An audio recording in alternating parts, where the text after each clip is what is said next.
Ça arrive. Et c'est parti. C'est parti. Un petit hommage à Magritte. Voilà. Ceci n'est pas un train. Ça, c'est une image qui est visible en gare de Colmar. Et on va vous parler de trains qui sont pas vraiment des trains. Je peux pas donner le nom du framework tout de suite, mais je pense que vous avez... c'est facile. Voilà. Je suis Isabelle Petit. Je suis responsable de la transformation agilité à l'échelle au sein de la DSI TGV et donc pour l'écosystème TGV. Et je suis Nicolas Cigalo, coach agile, SPC. Je travaille pour CGI. Merci à nos partenaires sans qui on n'aura pas pu se payer Arguruguru en première partie. C'est quand même c'est sympa. Un petit peu de pub, vous y couperez pas. CGI, 90 000 personnes dans le monde. On a en chantier quelque chose comme 370 transformations à l'échelle un petit peu partout. Donc ça, c'est pour le modèle global. Mais on est présent dans toutes les grandes villes de France. Et on aime bien participer aux Agile Tours. Vous allez nous retrouver à Toulouse, à Grenoble, à Nantes, à Rennes, etc. Une belle communauté aussi en agilité au Québec. Alors moi, je vais pas vous présenter tout le groupe SNCF parce que sinon on passerait la demi-heure dessus, je pense. Je voulais juste vous montrer où est-ce que nous on se trouvait, la DSI TGV. Donc on est là. Donc en gros, on est au sein de la SA Voyageurs, donc au plus proche de nos clients internes, c'est-à-dire principalement les trains à grande vitesse de l'entreprise, c'est-à-dire TGV Inouï et Ouigo. C'est pour eux qu'on preste. Ce qu'il faut que vous compreniez, que vous sachiez avant qu'on vous explique la suite, c'est que les applications dont on s'occupe, que l'on conçoit et que l'on maintient, ce sont des applications majoritairement B2B, donc c'est des applications que vous ne connaissez pas en tant que voyageur. Je m'occupe pas de SNCF Connect, même si j'ai vu des petits copains dans la salle. Mais en tout cas, voilà, c'est des applications qui sont plutôt B2B et qui sont plutôt transparentes pour le voyageur. Ce que je voulais vous dire aussi, c'est que comme souvent, dans les transformations agilité à l'échelle, en tout cas c'est ce qu'on entend très souvent, cette envie de passer à l'agilité à l'échelle, elle est venue de nous, de la DSI TGV, en voulant, avec cette forte envie d'embarquer notre métier et nos partenaires, internes ou externes d'ailleurs. C'est pas une révolution, mais c'est quand même bien quand on se le dit. L'agilité à l'échelle, elle existait déjà ailleurs dans le groupe. On s'est beaucoup inspiré notamment de ce qui avait été fait sur Transilien, mais ça fait bien que 2 ans qu'on se lance dans cette belle aventure de l'agilité à l'échelle au sein de l'écosystème TGV. Alors pourquoi on a voulu se lancer sur l'agilité à l'échelle? Ça nous semble être un bon début pour poser les bases. On l'a fait pour 2 raisons. La première, c'est que finalement, le déploiement de l'agilité à l'échelle s'inscrivait dans la continuité d'une autre démarche qu'on avait lancée plus tôt, qui s'appelle le fonctionnement en tribu. Alors, histoire qu'on parle le même langage et qu'on soit bien d'accord, il me semblait important de vous expliquer ce que nous, on entend par tribu. Pour nous, une tribu, c'est donc une équipe qui fonctionne en mode intégré, qui rassemble des gens de la DSI TGV, de l'IT, des gens du métier, principalement marketing, mais pas que, mais marketing, distribution, finance chez nous, et puis des gens issus de nos partenaires internes ou externes. C'est une équipe qui peut être petite, une dizaine de personnes, mais qui peut être aussi très grande, jusqu'à une centaine de personnes. L'objectif, c'est de mettre autour de la table, aussi grande soit-elle et aussi virtuelle soit-elle, l'ensemble des contributeurs qui vont permettre de faire avancer un projet de la meilleure façon possible, et en sérénité. On s'est aussi rendu compte à travers nos baromètres de satisfaction interne que ça travaillait beaucoup la sérénité des équipes, et ça c'est extrêmement important pour nous. Au-delà de ça, l'idée c'était de se dire que on voulait approcher de façon différente la fameuse relation métier-IT. Je sais pas d'ailleurs qui vous êtes et comment vous vous positionnez chez vous, mais nous la relation métier-IT, elle a longtemps été considérée comme une relation client-fournisseur, et donc l'objectif derrière ce fonctionnement en tribu, c'était de casser ce mode de fonctionnement et d'aller dans un système où tout le monde contribue, tout le monde gagne ensemble, tout le monde passe les obstacles ensemble. On a vu derrière l'agilité à l'échelle la possibilité de cranter, d'aller plus loin au travers de cette démarche tribu, c'est-à-dire qu'après avoir, avec les tribus, appris aux équipes à mieux travailler en leur sein, l'idée avec l'agilité à l'échelle, ça va de leur apprendre à mieux travailler entre elles et donc à l'échelle. La deuxième raison qui nous amène à l'agilité à l'échelle, il ne vous aura pas échappé que notre marché s'ouvre désormais à la concurrence, que c'est un fait, et que tout ça nous oblige à nous re-questionner dans certains de nos modes de fonctionnement. Et donc, on le fait aussi avec l'agilité à l'échelle, puisque quelque part, ça va nous permettre de nous interroger sur la manière de produire mieux, plus vite, plus efficacement, et surtout en répondant mieux aux besoins de nos voyageurs qui vont forcément bouger ces prochaines années.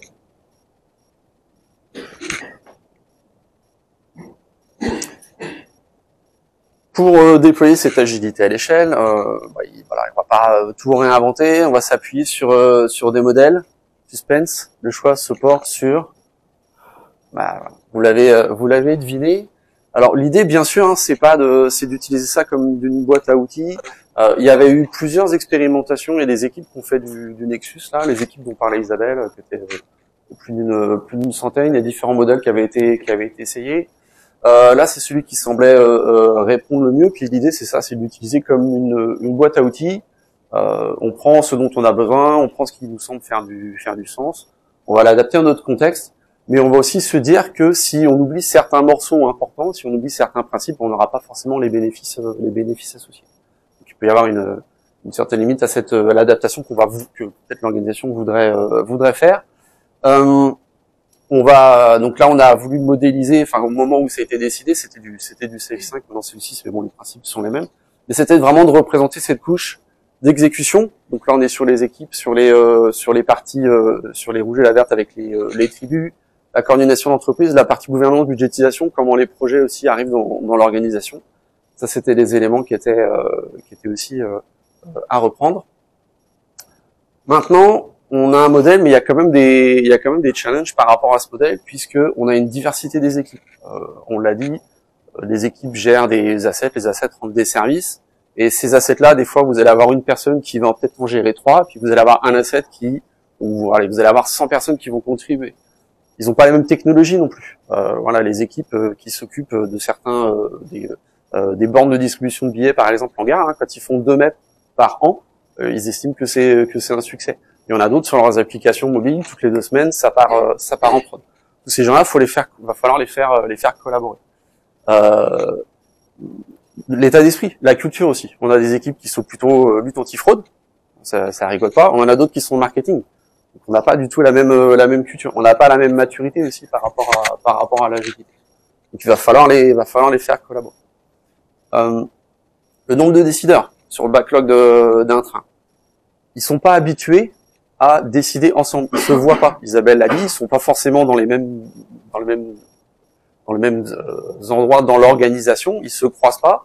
Les demandes arrivent à la DSI. Des fois, c'est la DSI qui tranche ou qui fait remonter les besoins d'arbitrage indépendamment. Ils sont pas habitués à se voir ensemble. Donc, depuis maintenant, quand ils se voient ensemble, ils arrivent à se décider, contrairement à l'Assemblée nationale.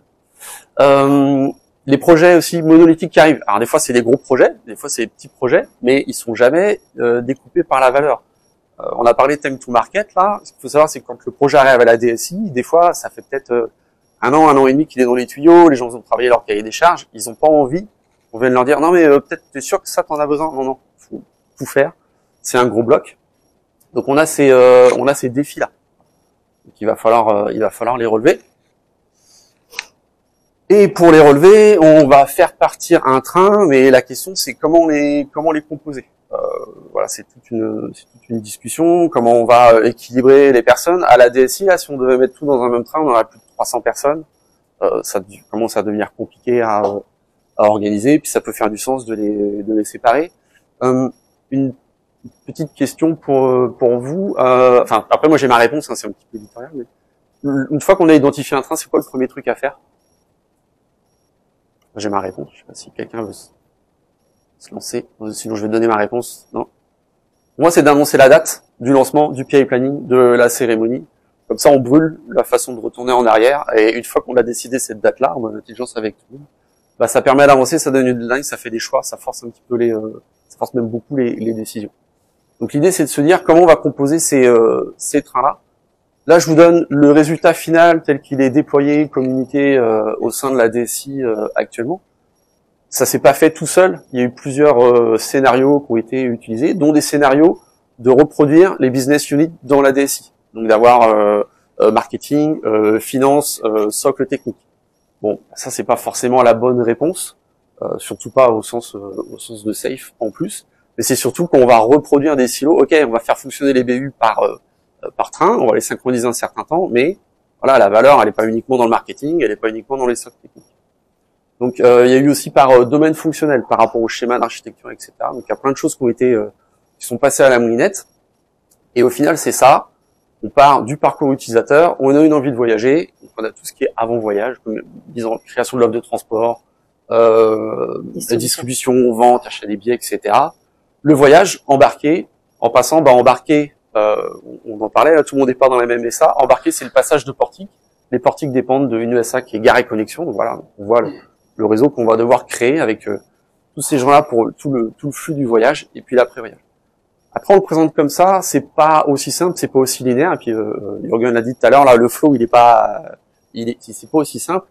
Parce que dans l'après-voyage, quand on refait des réclamations, il faut que les agents puissent vendre des billets, etc. Donc, et même si les trains peuvent être autonomes, il y a vraiment certaines parties qui vont juste regarder le confort à bord, le voyage.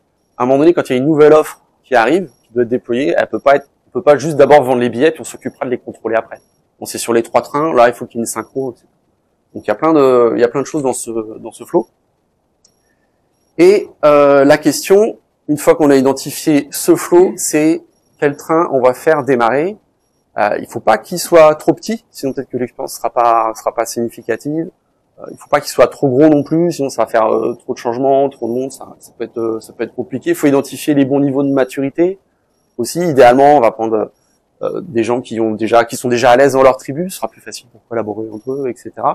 Donc le choix s'est porté en fait de faire démarrer le voyage. En fait, on est parti du milieu de notre flux de valeur. C'est là qu'on a identifié la meilleure façon de partir.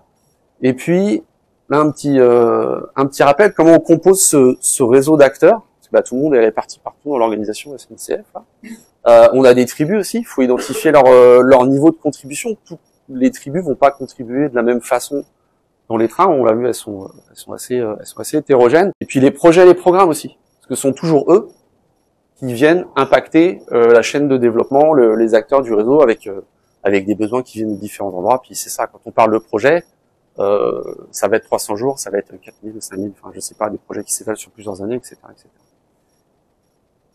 Donc il faut identifier ce réseau d'acteurs et puis comment on a fait ça en tout cas, peut-être vraiment comme beaucoup, il n'y a pas forcément de secret là-dedans. On est parti, désolé pour le flou, un secret industriel oblige.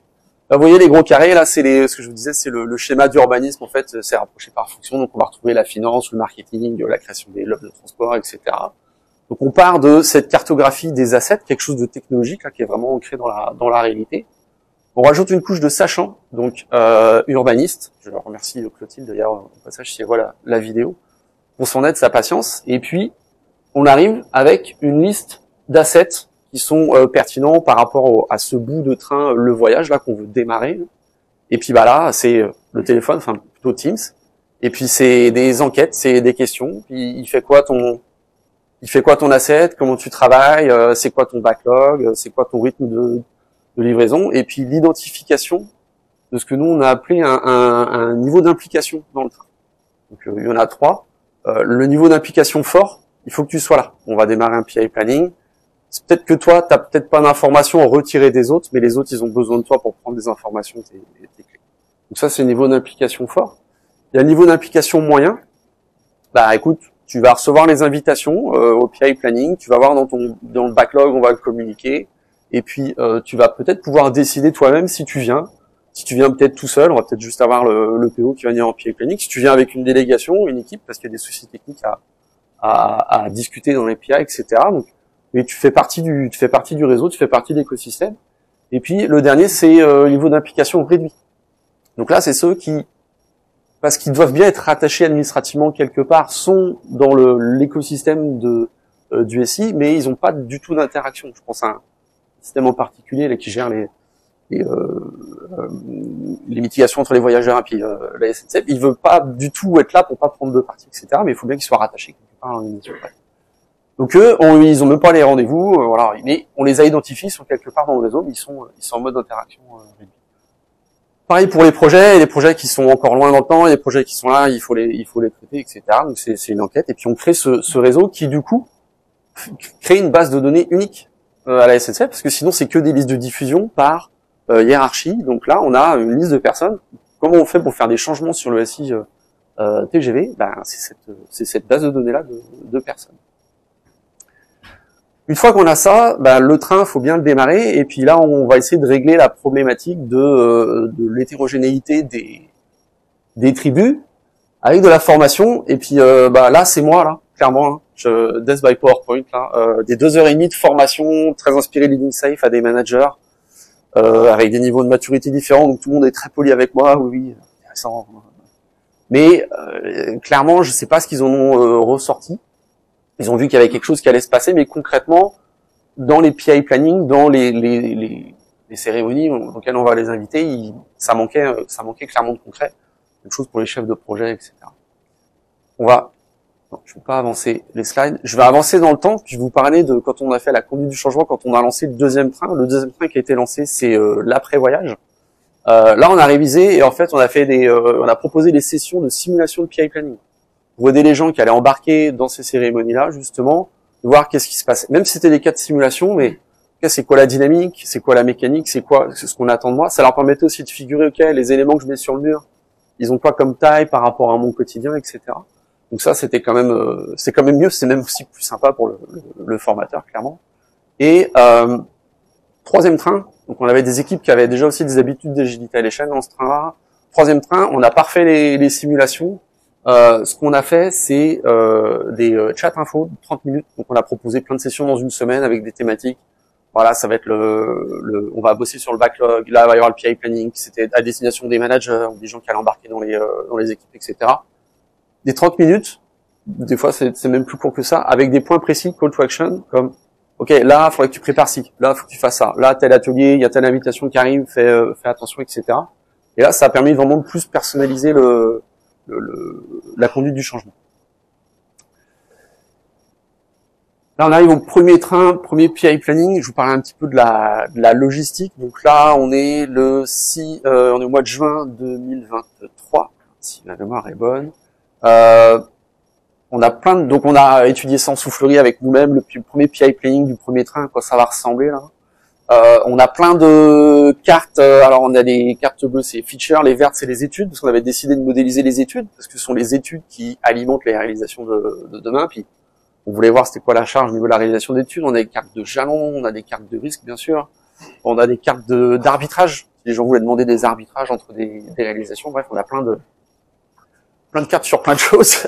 Et puis ce qu'il faut savoir, c'est qu'on n'a pas travaillé tout ce qui est programme backlog refinement, donc les choses nous arrivent comme ça. Moi j'avais dit aux gens, venez avec ce que vous avez, votre Excel, votre liste de Jira, votre machin, et en fait l'image que j'aurais c'est un peu, on a arrimé la façon dont les choses étaient faites traditionnellement, c'est la station spatiale internationale, et nous on est venu arrimer une espèce de pilotage à l'échelle, on s'est regroupé comme ça, on s'est attaché, puis on a lancé ça, parce que ça aurait été, encore une fois, hétérogénéité des équipes, là, commencer à faire des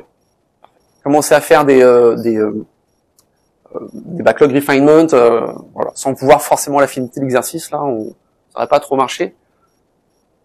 Des cartes papier posées dans des lignes qui représentent des 15 jours, parce que voilà, on a des équipes qui font des itérations de 3 semaines, des itérations de 6 mois, des choses comme ça, donc on a pris ce parti pris pour tout le monde. Des cartes papier recopiées dans le Miro. Voilà, donc en mode custom, 28 lignes de nage quand même. Les RTC qu'on les a fait avec Miro, il y a Jira à la SNCF. On a délibérément choisi de pas partir avec, de pas déployer du Jira pour pour commencer. À ce moment-là, ouais, on va y revenir plus tard. C'est un peu venu comme une évidence. Ça c'était pour la logistique. Alors, puis on fait le premier train, premier planning, mais on construit plein de choses, on prévoit des affaires, mais voilà, on sait pas si la mayonnaise elle va prendre. Et puis la mayonnaise elle a pris. Ça c'était vraiment cool. Les gens ils ont embarqué. Il y avait, moi je me suis dit aussi, parce que c'est ça, on a cette façon de faire, habituelle. On vient y greffer donc tout est déjà décidé sur les 4-6 mois qui viennent. Donc ils vont se parler de quoi les gens en fait pendant le PI planning, parce que tout est déjà cadré. En fait, il y a plein de choses que des conversations dans tous les sens, des choses qui ont été rattrapées, des synergies de besoins, parce qu'il y avait des métiers qui avaient des besoins qui embarquaient pas parce qu'ils étaient trop petits budget. En fait, ça intéressait vachement des gros programmes avec des gros budgets qui passaient en priorité. Donc ces gens-là se rencontraient pas. Donc il y avait un effet machine à café. Quand il y a on faisait aussi des les kick-off de projet, il y en a qui disaient non mais eux ça les concerne pas, puis ceux qui étaient dans la salle, si on est concernés. Donc imaginez le gain de rattraper ça en fait 6 mois, 1 an avant que ça commence à arriver dans les équipes. Et puis vraiment tout le monde est venu. Bon, il y en a, ils étaient hyper enthousiastes. Il y en a, c'était un petit peu plus réfractaire, et ça a pris plusieurs PI planning pour les convaincre. Et tout le monde a embarqué.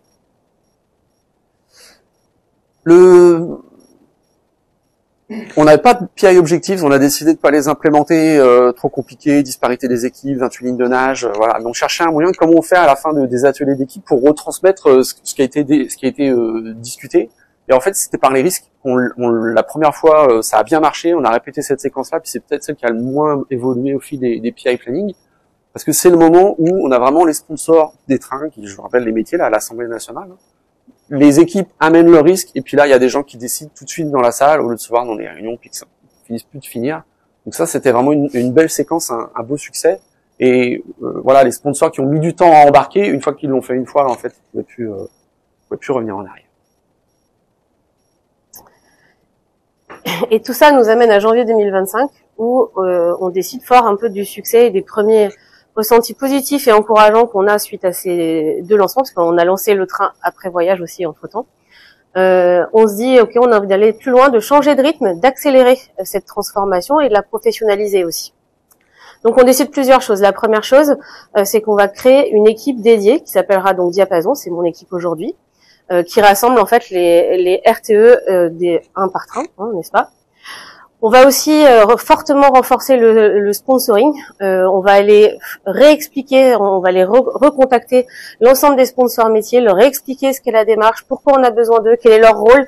D'abord dans le cadre des pays planning, en intro pour la vision, en conclusion pour les risques, et puis de plus en plus dans la création de comités sponsors en amont des pays planning pour les forcer à arbitrer autour d'un backlog qui est consolidé en fait avant le lancement du pays planning.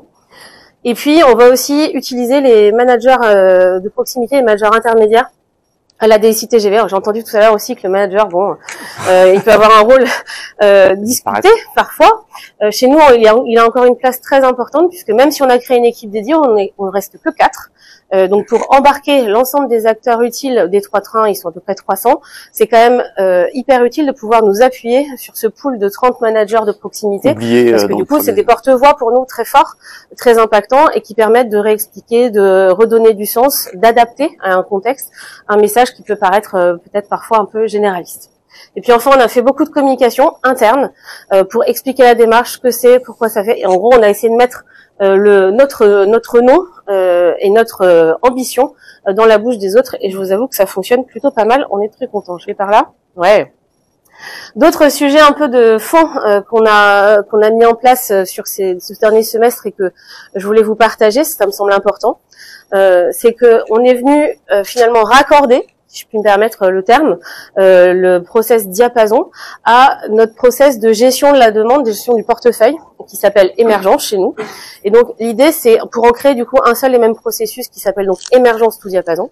Et l'idée étant de faire en sorte que l'émergence agisse comme une sorte de filtre géant sur nos sujets, et que en challengeant la maturité, les DOR, etc., il nous verse, nous, dans une instance où on a un go-no-go, des projets qui sont prêts à passer en delivery et qui du coup vont être prêts à le faire le mieux possible, le plus vite, et surtout sans retour arrière, ce qui n'était pas toujours le cas jusqu'alors.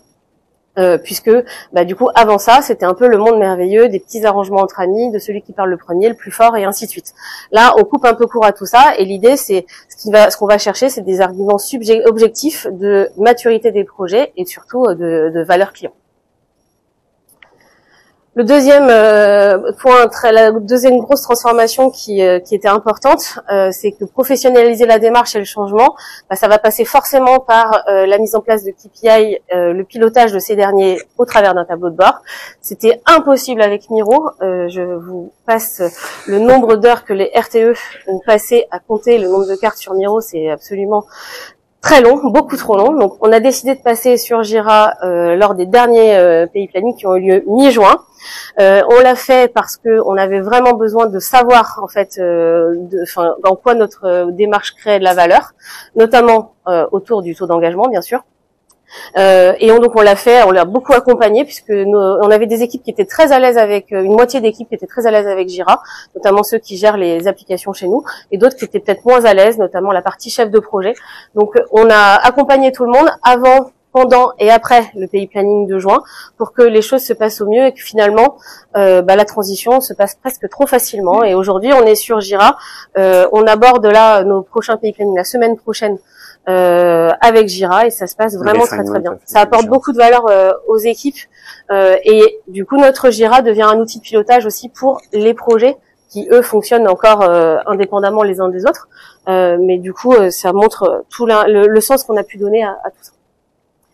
Il y a un autre point très important, c'est qu'on a figé, en tout cas on a essayé de fixer un cycle annuel de notre démarche, et ça a été important parce que ça nous permet en fait d'anticiper et d'occuper le terrain longtemps dans les agendas, longtemps en avance dans les agendas. Donc on s'est posé beaucoup de questions. Là je vous donne aussi la version aujourd'hui qui est celle qu'on a envie de stabiliser, mais on s'est posé beaucoup de questions en amont sur la durée de nos intervalles, la durée d'un pays planning.